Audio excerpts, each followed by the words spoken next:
नमस्कार, मेरा नाम डॉक्टर दीपू सिंह है। मैं सिवान तेजस हॉस्पिटल में यूरोलॉजिस्ट और लेप्रोस्कोपिक सर्जन हूं। मैं सारी सिवान की जनता का हार्दिक अभिनंदन करता हूं। सिवान में हमारे यहाँ आए हुए लगभग एक साल पूरे होने जा रहे हैं। मैं और हमारी पत्नी मिलकर तेजस हॉस्पिटल सिवान चलाते हैं। हमारी पत्नी गायनेकोलॉजिस्ट हैं और स्त्री और प्रसूति रोग विशेषज्ञ हैं। मैं यूरोलॉजिस्ट हूं और ये हम लोग एक नया अपना एक वीडियो लॉन्च कर रहे हैं और ऐसे कई हम लोग आगे भी बनाते रहेंगे ताकि हम सिवान की जनता के साथ जुड़ सकें। और इस माध्यम से और इस वीडियो के माध्यम से मैं जनता लोगों के बीच आना चाहता हूं और बताना चाहता हूं कि एक यूरोलॉजिस्ट और एक आम सर्जन के बीच में क्या फ़र्क है।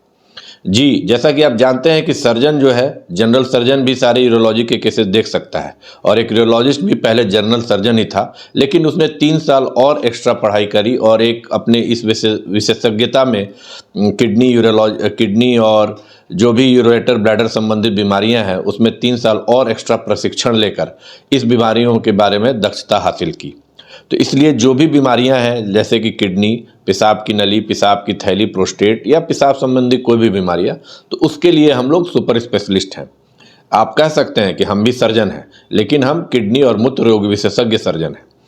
और इसी प्रकार से जैसे गैस्ट्रो सर्जन होते हैं, कैंसर के सर्जन होते हैं, उनको कैंसर सर्जन या गैस्ट्रो सर्जन कहा जाता है, वैसे ही किडनी संबंधी किसी भी बीमारियों को सर्जन को यूरो सर्जन कहा जाता है।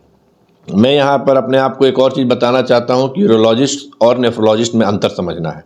यूरोलॉजिस्ट अगर किडनी संबंधित बीमारियों का सर्जन है तो नेफ्रोलॉजिस्ट किडनी संबंधित बीमारियों का फिजिशियन है। कई बार ऐसा भी होता है कि कई लोग जो होते हैं किडनी की बीमारी जो कि फिजिशियन के दायरे की चीज़ होती है वो भी हमारे पास आ जाते हैं।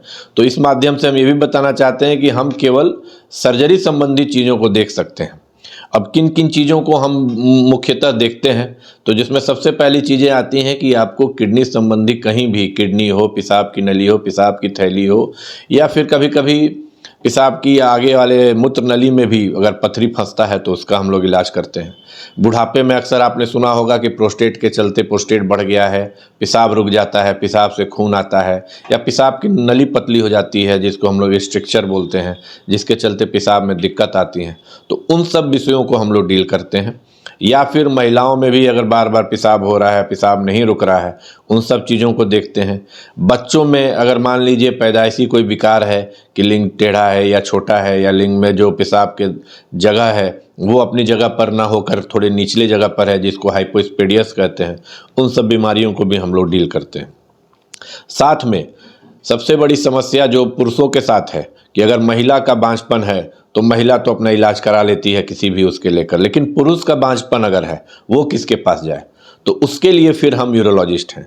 पुरुष का बांझपन होना या पुरुष का इनफर्टिलिटी हो या पुरुष का कोई भी लिंग संबंधी समस्या हो या सेक्स समस्या हो, उसको भी यूरोलॉजिस्ट ही या फिर जिसे हम लोग एंड्रोलॉजी बोलते हैं जो एक यूरोलॉजी का ही विषय है, वो भी हम लोग डील करते हैं। तो ये मेरा पहला वीडियो है जिसके माध्यम से हम लोग चाहते हैं कि सिवान के जनता के बीच में आए, उनसे जुड़ें और ऐसे हम कई सिलसिलेवार टॉपिक पे भी वीडियो बनाते रहेंगे और आप लोगों के सामने लाते रहेंगे ताकि हम बता सकें कि एक यूरोलॉजिस्ट कि क्या क्या बीमारियों को डील करता है और आप लोगों को क्या क्या चीज़ों के बारे में उसके बारे में हमसे आप सहायता ले सकते हैं। आज के लिए बस इतना ही। धन्यवाद।